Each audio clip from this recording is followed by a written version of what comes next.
Vamos a estar hablando con Alejandra acerca del periodismo en dictadura hoy día, enmarcado en la Semana de la Memoria, organizado por el colectivo Memoria UC y por el SECO.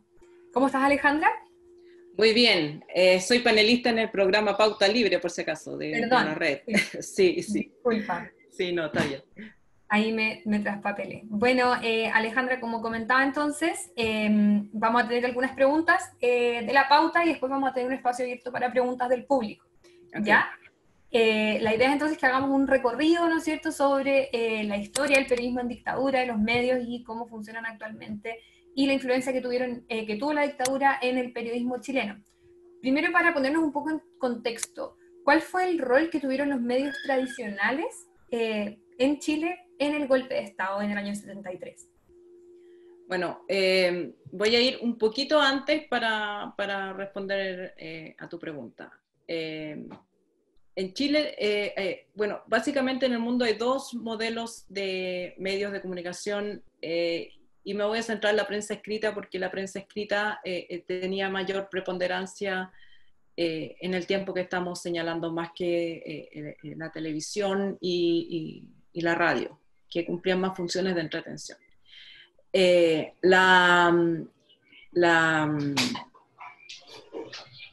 Los dos modelos que existían, después hablo.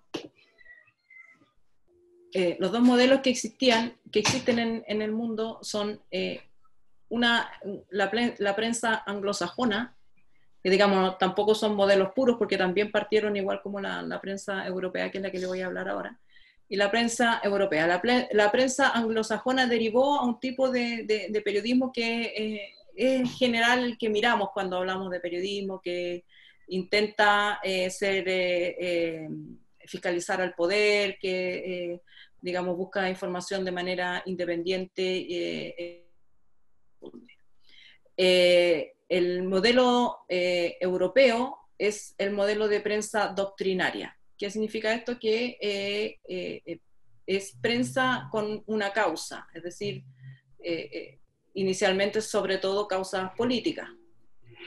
Se plantea desde un comienzo con una misión política y eso es lo preponderante. Y la información que se busca o se escribe ahí está, digamos, enmarcada en esa causa. Y esto es muy sutil, pero es muy importante también para entender el sistema de medios chileno, porque no significa que se miente, sino que se deja fuera lo que no sirve a la causa. Eso es como demarca un terreno. Y en Chile el sistema de medios, sobre todo en el siglo XX, derivó en medios muy fuertes y muy potentes en cada una de las causas. Entonces el pluralismo no se daba dentro de un solo medio, pero se daba por la suma de todos, digamos. Había un pluralismo en los kioscos. Había un diario del MIR, del PS, del ADC y de la derecha, por supuesto, varios. Pero todos eran fuertes, no eran diarios como diríamos alternativos, todos eran integrantes, digamos, a la par de ese sistema de medios. Y cuando vino la dictadura, una de las primeras medidas en el bando número 5 fue cerrar todos los diarios que no fueran el Mercurio y la Tercera. ¿Y por qué dejó al Mercurio y la Tercera?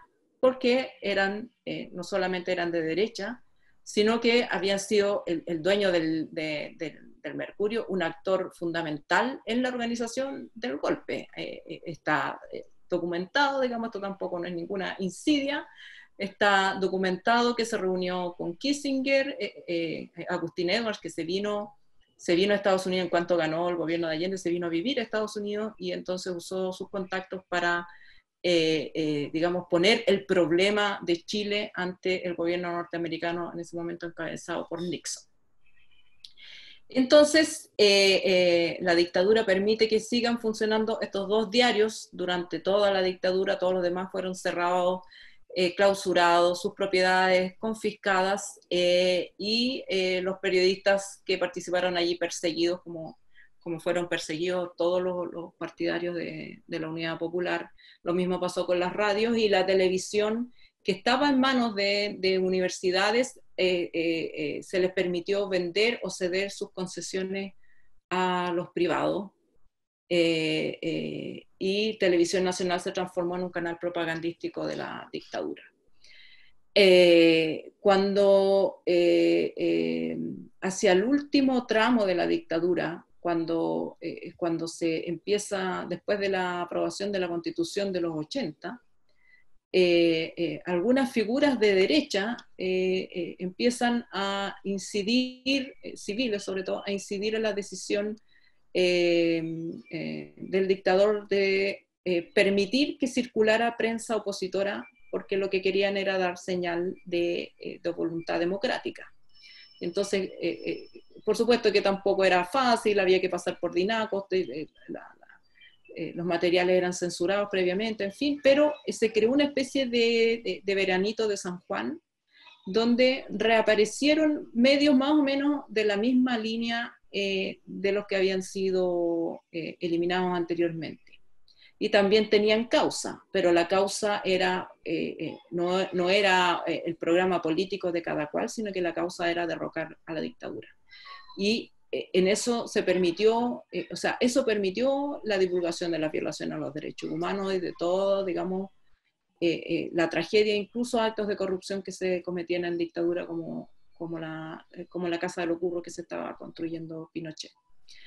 Estos medios tuvieron la ventaja de que eran financiados completamente por cooperación internacional, que también quería ayudar a la causa de que terminara la dictadura, digamos. Era normal que las democracias quisieran que la dictadura terminara, y también apoyaban a las organizaciones sociales que buscaban contener la pobreza y la miseria que también campeaba en el país. Gracias a esos recursos, como digo, esa prensa tuvo también la independencia de poder hacer estos reportajes sin estar pensando que el anunciante se va a ir o que me lo va a bajar la FP que está anunciando. O sea, esa preocupación no existía.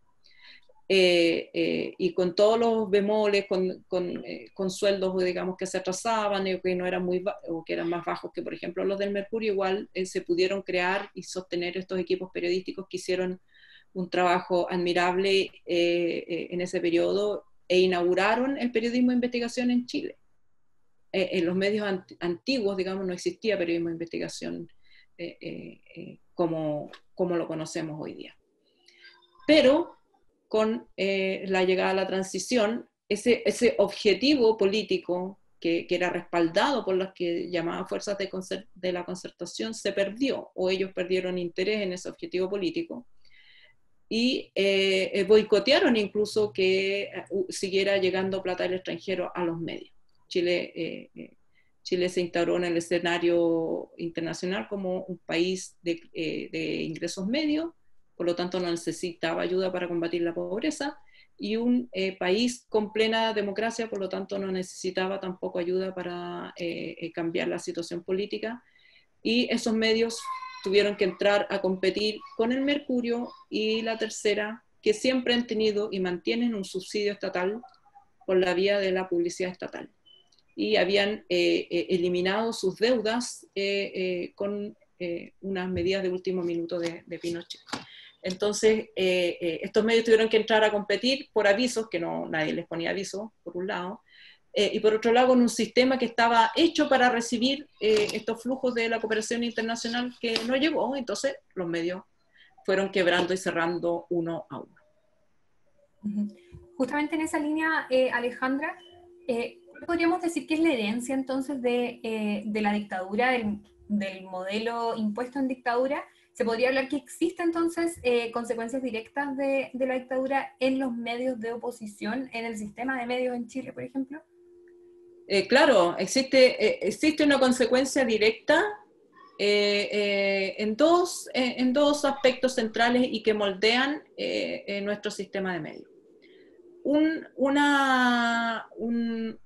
elemento central es que se considera que el Estado debe garantizar el derecho a la libertad de expresión y el derecho al acceso a los medios, y eso está garantizado. Lo que no está garantizado es el derecho a estar plenamente informados, porque eso implicaría acciones del Estado para regular el mercado de las comunicaciones. Como eso no está garantizado, desde el gobierno de Patricio Aylwin se tomó una política de considerar el mercado de los medios un asunto de la empresa privada. Por lo tanto, y es lo que decía Tironi en su momento, si tú creaste un medio y tienes una audiencia suficientemente importante, los avisos te van a llegar, y si no te llegan avisos o no tienes audiencia es porque no sirve, digamos, porque no eres competitivo. Sin hacerse cargo de, por ejemplo, de que la publicidad no solamente premia la audiencia, sino que la publicidad premia a los medios no conflictivos, y para la publicidad la política es conflictiva y el debate es conflictivo. Entonces, obviamente que la publicidad siguió existiendo para medios, por ejemplo, de farándula o para el Mercurio y la Tercera por razones ideológicas, pero no aparecía y no apareció jamás en los medios, antiguos medios opositores. Y por otro lado, que al dejar esto echado a la suerte del mercado y mantener el subsidio estatal a través de la publicidad estatal, que los medios, digamos, alternativos no lograron jamás que el Estado redistribuyera la publicidad estatal a cada cual según su número de audiencia. El Estado siguió y sigue entregando importantes recursos que en el fondo son una base de funcionamiento para estas grandes empresas, el Mercurio y la Tercera. Entonces, por un lado, unos no recibieron nada y siguieron recibiendo curiosamente los dos diarios del bando número 5, como decía Roberto Garretón. Y con eso dibujó el sistema de medios. Ahora, la televisión, que inicialmente fueron entregadas las ondas a la prensa, o sea, a las universidades, porque las ondas son pocas. La televisión abierta solamente puede operar en una banda que permite 5 o 6 señales cuando mucho, y por lo tanto era un bien público escaso, y se les entregó a las universidades. Las universidades se lo entregaron a los privados, pero el Estado tampoco durante estos años le ha exigido a los canales que, ya que explotan un bien público de acceso limitado, que cumplan con ciertos requerimientos hacia la sociedad. Por ejemplo, tener espacios dedicados a la educación, tener, digamos, departamentos de prensa que funcionen al margen de los intereses de los anunciantes, en fin, algunas condicionantes mínimas que se les pudieran haber exigido no se han instalado, y por lo tanto los canales funcionan como si las señales que operan fueran de ellos, las hubieran creado ellos. Súper. Justamente tú mencionabas que que la publicidad premia a la prensa que no es conflictiva, ¿no es cierto? A los medios que no son conflictivos. Este fin de semana vimos una editorial que salió en La Tercera, ¿no es cierto?, manifestando su apoyo a la campaña del apruebo. Y eso causó mucho revuelo, ¿no es cierto?, en redes sociales, muchas personas manifestando que los medios no deberían tomar posición, por ejemplo. ¿Cuál es tu opinión respecto a esto? ¿Y crees que es una consecuencia de la dictadura finalmente que el pueblo demande esta objetividad en los medios de comunicación actualmente? A ver, yo creo que depende del modelo de prensa, digamos. A mí no me parece que ningún modelo es mejor que otro, sino simplemente que si el modelo es doctrinario, bueno, entonces todas las doctrinas y todas las ideas y todas las causas debieran tener la misma facilidad de acceso a poseer y administrar un medio de comunicación. Y hoy día las causas son muchas, no son solamente de partidos políticos como eran antaño, sino que feminismo, veganismo, animalismo, en sí, digamos, defensa del medio ambiente. Hay muchas causas que pudieran querer operar sus propios medios de comunicación para difundir sus ideas. Si el modelo es la prensa anglosajona, que parece lo que intentan mostrar de sí mismos los diarios como el Mercurio y la Tercera, entonces tiene que haber una división estricta entre las páginas editoriales y las páginas que hacen noticias o que publican noticias. En Estados Unidos, por ejemplo, que es donde se ha desarrollado esta prensa, en las páginas editoriales los diarios apoyan candidatos a la presidencia, y es normal y es tradicional que en las páginas editoriales los medios se planteen no solamente presidentes, sino que también autoridades locales, alcaldes y todo eso. Ya. Esa es la página de opinión. Y el diario en sí mismo, como diario, también opina. Pero en las páginas de periodismo, incluso se ha dado el caso, yo misma lo vi, de un diario que apoyaba a un candidato a alcalde de Miami, en los tiempos que yo estaba ahí, y en las páginas internas de Desarrollo de Noticias, los periodistas de ese diario acusaban a ese alcalde de corrupción. Y esa, digamos, porque se entiende que el periodismo busca información de relevancia pública de manera independiente y la difunde a su audiencia independientemente de la página editorial. Y la página editorial puede opinar lo que quiera, pero los periodistas también hacen su trabajo con independencia de lo que se diga, no solamente en la página editorial, sino también con independencia de los anunciantes. Los gerentes comerciales no tienen ninguna injerencia y no conversan con, por lo menos era así hasta la crisis económica de los medios, que digamos, ha cambiado un poco el escenario, pero los gerentes comerciales no interferían en las pautas editoriales jamás, digamos. No, ese era un pecado venial y que si se sabía, digamos, podía causar la renuncia de varias personas. En Chile no es así. En Chile los gerentes comerciales le dicen a los directores de los medios qué contenidos pueden poner, qué contenidos pueden sacar, y a veces con razones que ni siquiera son políticas, digamos, política partidista, son políticas pero de otra manera. Por ejemplo, estando en La Tercera, yo cuando trabajaba en La Tercera, en un reportaje que escribió Juan Andrés Guzmán sobre allanamientos en La Legua, no pudo ir con fotos porque el gerente comercial dijo que las fotos de pobre eran feas y que la publicidad no podía ir con una foto fea.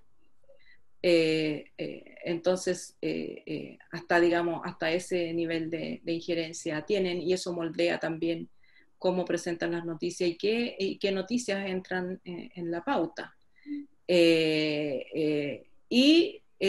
Aunque el Mercurio se presenta a sí mismo como un medio de modelo anglosajón, no es así, digamos, porque la cobertura de noticias tiene independencia solamente si no choca con las cosas que al Mercurio más le importan, que son las mismas que están en la Constitución del 80. Es decir, que la economía esté por encima del debate democrático, por encima de las decisiones deliberativas soberanas de la sociedad, y que y los valores de la sociedad judeo-cristiana, como le gustaba decir a Pinochet. Entonces, cuando las noticias entran en esos terrenos, se moldean, se titulan, se reportean y se publican según lo que la página editorial quiere, digamos. Ahí no hay reporteo independiente. Puede haber reporteo independiente para un accidente de tránsito, que se va a reportear bien, pero no cuando se entra en estas materias. Entonces, la respuesta corta es que sí, los diarios pueden, me parece a mí, apoyar candidatos en sus páginas editoriales, no, o en este caso la opción apruebo, no en la parte del reporteo. Perfecto.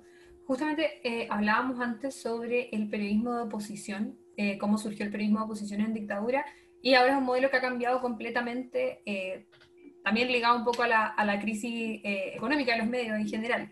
¿Cómo se puede hacer periodismo de oposición desde su juicio hoy en Chile? ¿Cómo se puede construir el periodismo de investigación también, que cada vez es más complicado financiar hoy en día en nuestro país?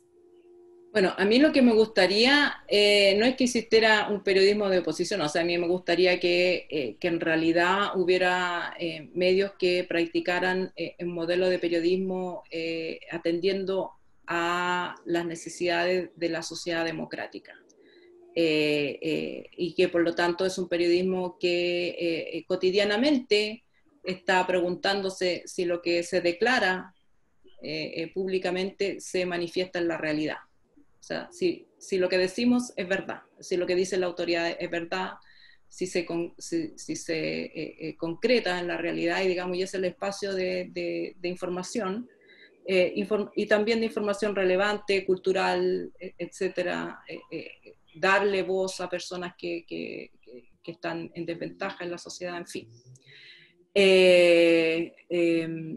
Ese modelo de periodismo no lo hemos tenido en los medios de comunicación. La prensa, como les decía, opositora, cumplió una labor muy importante y no se puede desconocer, pero también hay que decir que ese reporteo dejaba fuera temas. Por ejemplo, la corrupción de los propios líderes de la oposición de aquel momento, que recibieron platas de la cooperación internacional que iba a dirigir a los medios, a las juntas de vecinos, y se quedaron con parte, o muy buena parte algunos, que se enriquecieron personalmente o que la usaron para otros propósitos, otros fines.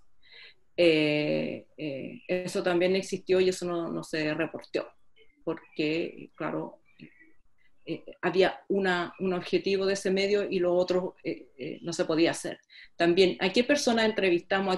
¿A qué líder opositor vamos a entrevistar? Bueno, entrevistamos a los dueños de los medios, porque de la revista, por ejemplo, los dueños de las revistas opositoras existía Juanito, Pedrito y Menganito, y Juanito, Pedrito y Menganito querían salir todos los días.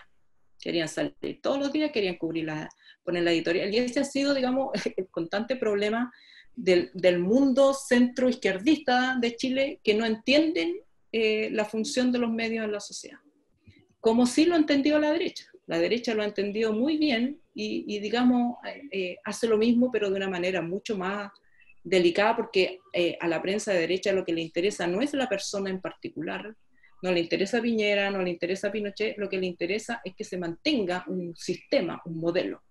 Entonces, si un día tiene que criticar a Piñera porque se separa del modelo, lo va a criticar. Si ya Pinochet no sirve, también lo vamos a criticar.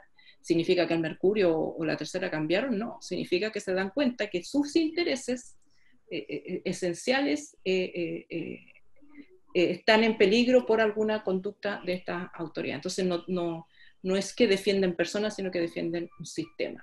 En cambio, la prensa centroizquierdista ha normalmente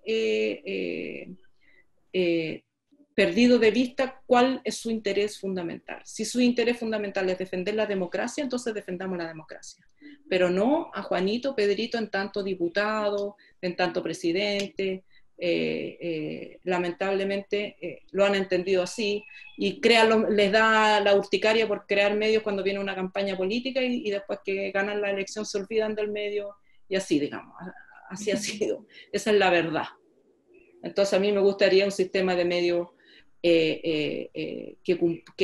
digamos, con base en la defensa de la democracia y el respeto a los derechos humanos, no tenga esas agendas preestablecidas de favorecer a Juanito o Menganito, sino que favorecer el sistema democrático, y por lo tanto, si hay alguien que comete corrupción, decirlo, sea quien sea, digamos, incluso sea la persona que creó el medio de comunicación donde está trabajando. Para hablar un poco ya más de historia, con respecto a la protección de los derechos humanos, ¿cómo crees tú que se vio en Chile la reparación, la verdad y la justicia de los derechos humanos violados en dictadura desde los medios de comunicación, desde el periodismo? ¿Qué ejercicio crees que se ha hecho? ¿Crees que ha sido positivo? ¿Crees que ha faltado? Desde tu experiencia también como periodista de investigación, que has trabajado mucho el tema, ¿qué nos puedes contar un poco sobre eso? Bueno, a mí me parece que tampoco se puede culpar a los medios que desaparecieron, porque desaparecieron, y que seguramente hubieran hecho estas pautas o hubieran continuado con las pautas. Los medios que quedaron, sobre todo tras el arresto de Pinochet, el Mercurio, más que tras el arresto, después del caso Rix, el Mercurio y la derecha en general se desafectó de Pinochet y de la dictadura, y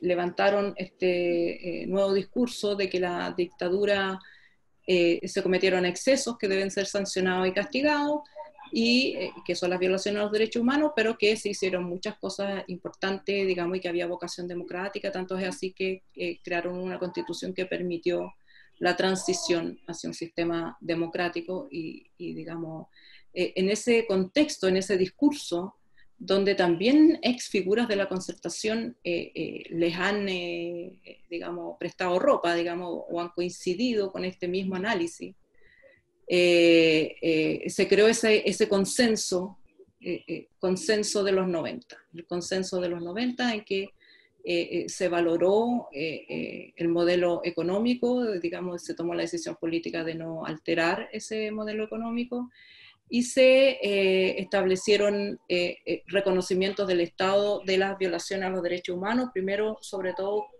con resultado de muerte, como ejecutado y detenido desaparecido, el informe Rettig, y luego el informe de la tortura. Se reconocieron reparaciones a los exonerados políticos y también a los familiares y víctimas de la violación a los derechos humanos en este contexto que les digo. Sin embargo, el Estado de Chile, como Estado, no se comprometió con el avance de la justicia. Como contaba recién, se creó un programa de derechos humanos que reemplazó en la práctica la Vicaría de la Solidaridad, que hacía esto en los 90, para representar a los familiares ante los tribunales, pero solamente en causas con resultado de muerte, es decir, detenidos desaparecidos y ejecutados políticos, previo análisis del caso y, digamos, y siempre y cuando hubiera suficientes antecedentes, porque ya este programa no siguió investigando casos, sino que tomó los casos que ya estaban con convicción en los informes Rettig 1 y 2, por ejemplo. La tortura quedó fuera del esfuerzo del Estado de buscar justicia, porque, digamos, las víctimas sobrevivieron, y parece que el hecho de que haber sobrevivido se consideró que era menor el daño.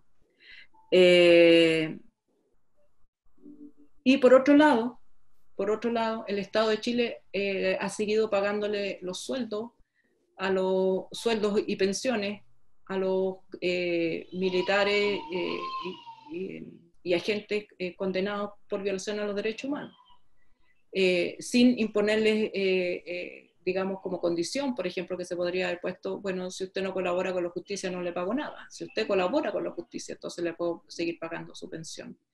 Esta mantención de beneficios, que en el comienzo además implicaba que era el propio ejército el que asumía las defensas judiciales, también con recursos del Estado, instauró y alimentó el pacto de secreto, porque también los condenados de cada rama de las Fuerzas Armadas se constituyen en una especie de mafia que, y por ejemplo de esto hay suficiente evidencia, sobre todo en los años 90, de cómo iban a declarar todos lo mismo, todos declaraban lo mismo, todos decían que eran analistas de prensa, de inteligencia, y que nadie torturaba, nadie conocía a nadie, nadie se sabía el nombre del jefe, digamos, muy poca colaboración. La mesa de diálogo que se creó bajo el gobierno de Eduardo Frei Ruiz-Tagle resultó prácticamente en nada, incluso las Fuerzas Armadas se dieron el lujo de entregar información falsa. Entonces, el Estado además, cuando son los tribunales los que imponen al Estado reparar los daños a las víctimas, el Estado va y a través del Consejo de Defensa del Estado y alega en contra con la supuesta defensa de los recursos fiscales. Entonces, todo esto ha resultado en que el tema de los derechos humanos, de la justicia por las violaciones a los derechos humanos cometidas en la dictadura, es tratado como un tema del pasado, como un tema de los tribunales antiguos, en que me parece a mí que además el paso del tiempo ha hecho que muchos familiares se hayan muerto sin tener las respuestas que esperaban, pero además están muriendo los ejecutores de las violaciones a los derechos humanos. Entonces, el Estado ha tomado palco y ha dejado que el paso del tiempo vaya, por estas razones, digamos, fundamentales, vaya terminando con los casos sin que se resuelvan en realidad. Y a mí me parece que esto tiene un costo pernicioso para la sociedad moderna, actual, pues cuando el Estado no considera graves las violaciones a los derechos humanos, estas se vuelven a repetir.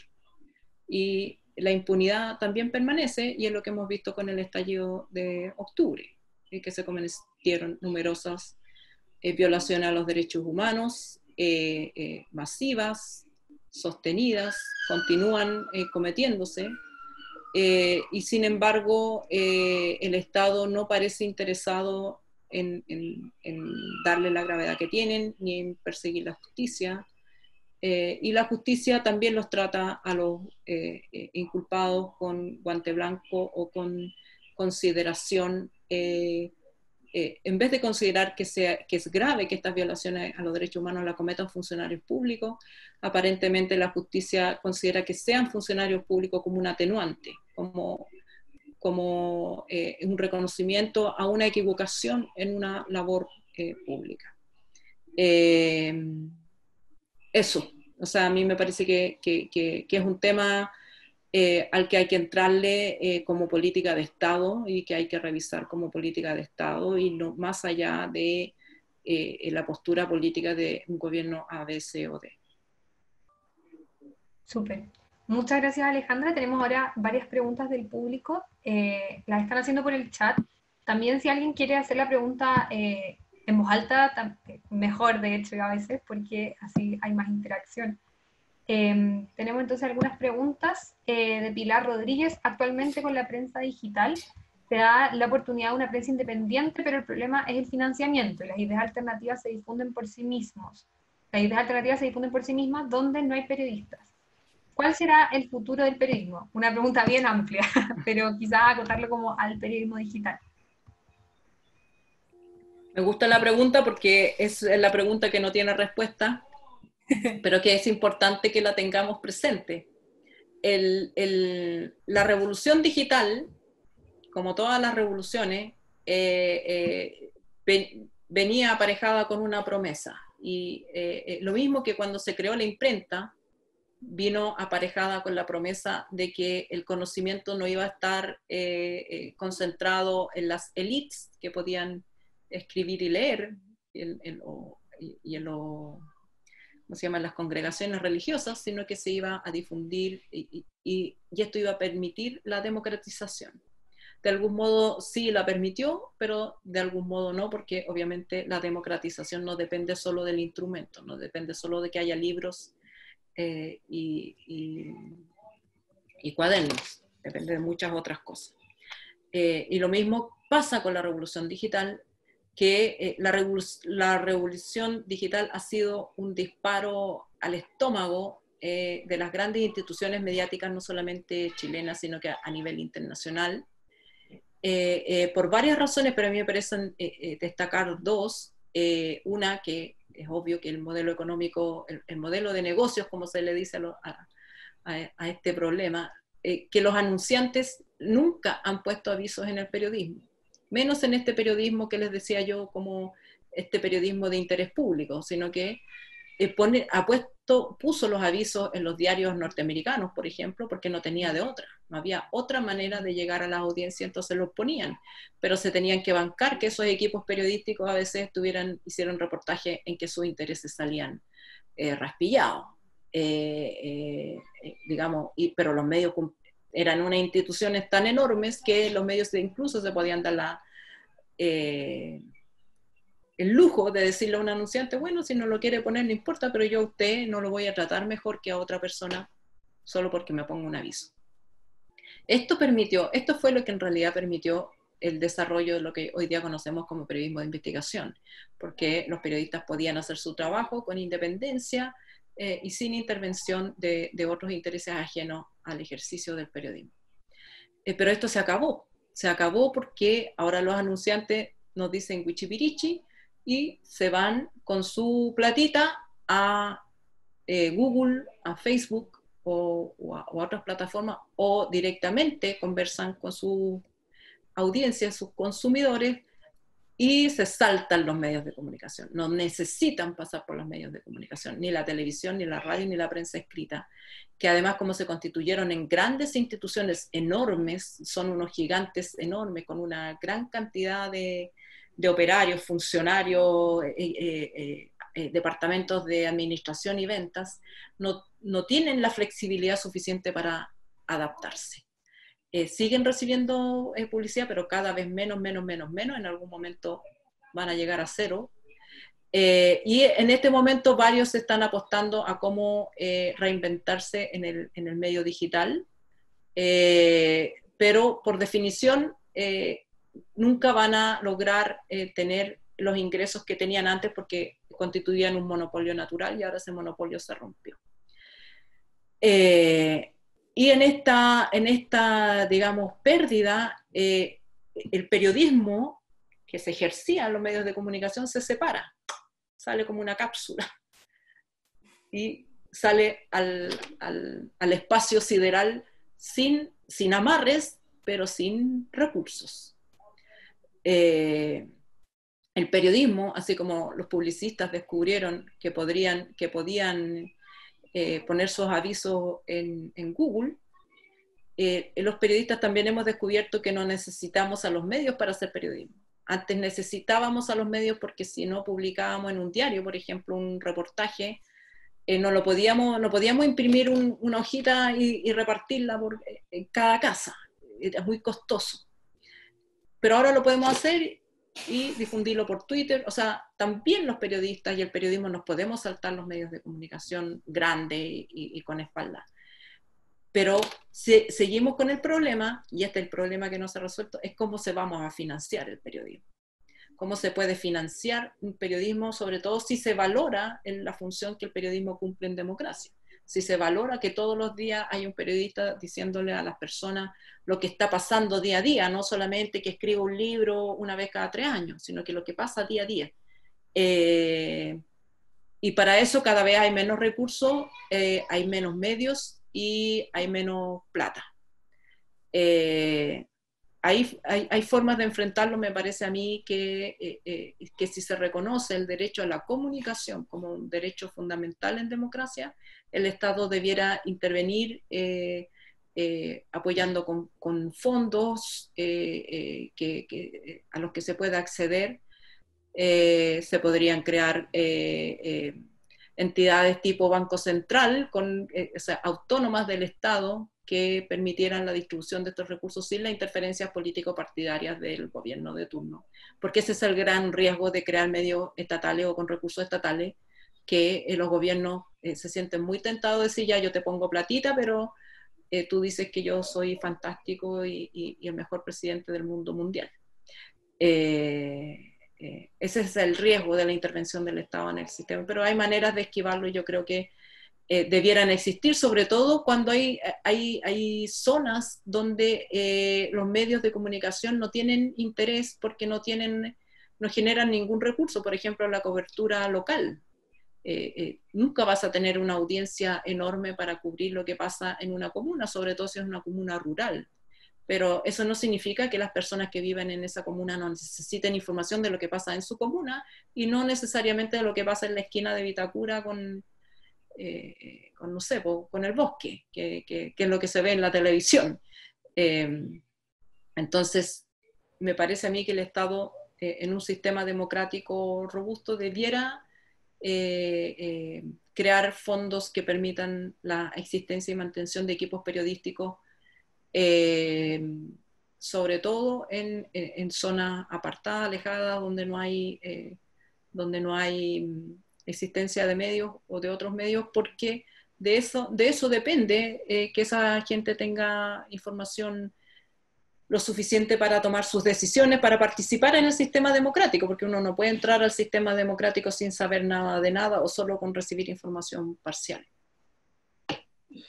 Perfecto. Esta pregunta es un poco larga, pero podemos darle acá entonces. ¿Cuál fue el rol de los periodistas de los medios disidentes para pensar la democracia, considerando que la participación en los encuentros de comunicaciones que se dieron durante la década de los 80, espacio donde convergieron distintos agentes sociales y políticos?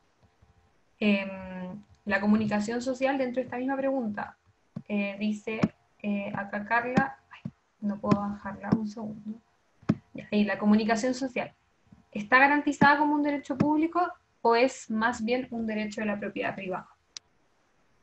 Respondo eso al tiro porque ya lo había dicho, hoy día la comunicación, el derecho a la comunicación, a estar plenamente informado, no es un derecho reconocido por la Constitución, y como sucede con todos los demás derechos constitucionales, lo que se garantiza es el acceso y el derecho del privado a participar en ese mercado. En el caso de las comunicaciones, el derecho está reconocido a los privados exclusivamente y no al Estado, digamos, y por eso se creó este nuevo modelo de televisión nacional, donde incluso el canal del Estado tiene que funcionar de acuerdo con las reglas del mercado. Así que ahí, eso, respuesta es simple. Los periodistas, ¿cómo pensaron la democracia? Yo creo que primero que nada hay que reconocer la valentía de todos los periodistas, no solamente periodistas, las secretarias, los juniors, los diseñadores, toda la gente que trabajaba en los medios de comunicación estaba constantemente en riesgo y había riesgos de baja intensidad, como no tener pega en ninguna otra parte, y riesgos de detenciones, de golpizas e incluso de morir. Justo ayer se cumplió el aniversario de un nuevo aniversario de la muerte de José Carrasco Tapia, que era un periodista. Entonces, fueron muy valientes, muy comprometidos, y cuando la disyuntiva es democracia o dictadura, digamos, no hay donde perderse. Y creo que los periodistas sí, en el fondo, adoptaron la defensa de la democracia como un objetivo común, que fue superior a los objetivos partidarios de cada cual. Digamos, había muchos periodistas que además eran militantes políticos, el mismo José Carrasco, pero no escribían ni reporteaban defendiendo una idea en particular, sino más bien en la necesidad de volver a la democracia. Y yo creo que en eso también hicieron una contribución a la sociedad. Esas revistas eran ampliamente leídas y difundidas, y por lo tanto también sirvieron de información que contrarrestaba lo que aparecía en la televisión, sobre todo. La televisión ha sido y sigue siendo el medio principal por el cual se informan los chilenos.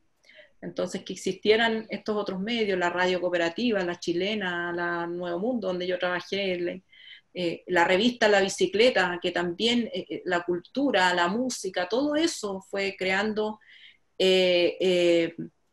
una sensación colectiva de que se podía, y eso es súper importante, o sea, de que se podía derrotar a la dictadura.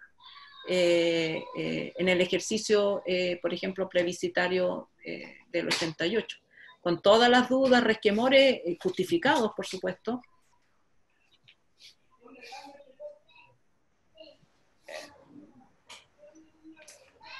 Ya, me quedan 5 minutos. ¿Qué estaba diciendo? Los resquemores. Con todos los resquemores, claro. O sea, de hecho, los partidos más a la izquierda tenían mucho más resquemor y pensaban, y con justificación, que se iba a imponer el fraude. Finalmente se impuso el no, y la gente, digamos, tuvo razón. En todo eso fue muy importante la labor periodística, tanto previa como post resultado del plebiscito, y hasta los primeros años de la democracia. Lamentablemente, como les digo, a pesar de toda su contribución y de las esperanzas que albergaron esos equipos periodísticos de que tras el retorno a la democracia iba a venir el auge de los medios, que se iban a acabar la censura, que por fin iba a poder tener un sueldo justo y con pago de cotizaciones, al final los pactos de la transición trágica y cómicamente de alguna manera significaron todo lo contrario. O sea, no son pocos los periodistas que han dicho que tenían más libertad de expresión en esos últimos años de dictadura que en los años 90. Fue muy dramático que cuando arrestaron a Pinochet en 1998, el diario La Época, que fue el último en desaparecer de esos medios, había muerto poquito antes. Y el arresto de Pinochet y todo lo que estaba relacionado con ese hecho lo reportaron en Mercurio y La Tercera. Los equipos periodísticos que tenían la memoria de los casos de la violación a los derechos humanos y que, digamos, históricamente nos habíamos preparado para ese día, si es que algún día llegara, no estaban en los medios. Si hay tiempo para una última pregunta, Tomás acá pregunta, ¿cómo se podría desde una nueva constitución desarrollar un nuevo sistema de medios que mejore el acceso a la información? Y en este sentido, ¿hay algún modelo internacional que podría ser bueno imitar? Hay varios modelos internacionales, por mencionar dos. En Inglaterra existe un impuesto que todos los ingleses pagan al comprar un televisor que financia la BBC, digamos, cuya imparcialidad, seriedad en la cobertura de noticias nadie discute. Algunas personas dicen, no, pero es un impuesto muy caro. Bueno, todo eso se puede discutir, digamos. Tal vez no necesitamos tampoco una infraestructura mediática tan grande como la BBC, y puede ser un impuesto menor. Otro modelo es el modelo gringo, que también tiene un sistema de radio y televisión pública que es PBS y National Public Radio, que también reciben en parte recursos del Estado a través que los otorga el Congreso, no el gobierno de turno, y que además se une a la contribución de los auditores.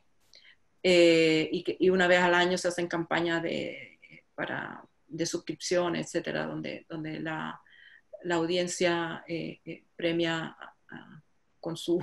con recursos a estos medios de comunicación que también cumplen una función muy importante, sobre todo en tratar temas respecto de los cuales no tienen interés económico, que obviamente inciden en las pautas mediáticas. Cuando tú tienes que favorecer o estás buscando que te llegue un anunciante, necesitas audiencias enormes, entonces pones gatitos tiernos, pones antes mujeres desnudas, y todas las estrategias que se usaban para atraer audiencia, no porque fuera interesante el tema, sino que porque había que traer audiencia para que llegaran los avisos. Esa distorsión se rompe cuando hay otros modos de financiamiento.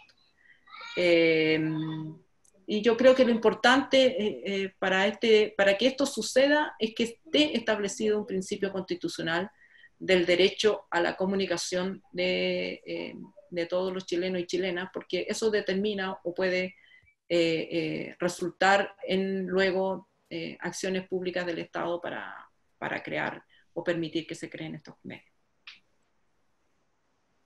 Muchísimas gracias, Alejandra. Muchas gracias a todas y a todos quienes asistieron entonces. Esperamos, ¿no es cierto? Pero fue un foro increíble, entonces te damos las gracias aparte a nombre del SECOM y del colectivo Memoria UC, de parte de todas las personas que organizaron este foro. Y muchísimas gracias también a todos los participantes y las participantes. Les recordamos entonces que mañana tenemos varias actividades también durante esta semana, organizadas por el colectivo Memoria UC, de las cuales se pueden hacer parte y averiguar en el Instagram @memoriauc. Mañana inmediatamente tenemos a las 19 horas una sesión de la Escuela de Memoria con Mónica González sobre el rol de la UC en dictadura. Y cualquier pregunta que tengan sobre la Semana de la Memoria pueden hacerla al Instagram del SECOM o al Instagram de Memoria UC. Muchísimas gracias a ti, Alejandra, mucha suerte con todo. Y nosotros ya nos despedimos. Nico, no sé si tienen alguna otra información que quieran dar. No, perdón, creí que estaba muteado. Repetir el agradecimiento a Alejandra, y también informar que nosotros tenemos una actividad, no sé si la dijiste, el viernes, Sí, el viernes en YouTube, con la directora Pachi Bustos, vamos a estar conversando sobre su película Aide y El el pez pez. volador.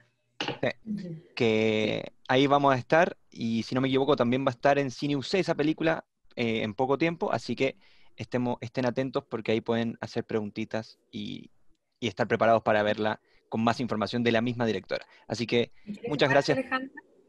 por Sí, la... solamente quería agradecerles nuevamente la invitación y pedirles disculpas una vez más por el retraso. Chile cambió la hora y me entorpeció todas mis anotaciones de agenda, así que les pido nuevamente disculpas por eso. No, se Está bien. entiende que todo puede pasar. Muchísimas gracias entonces y nos seguimos viendo en esta Semana de la Memoria. Chao, chao. Chao. Chao.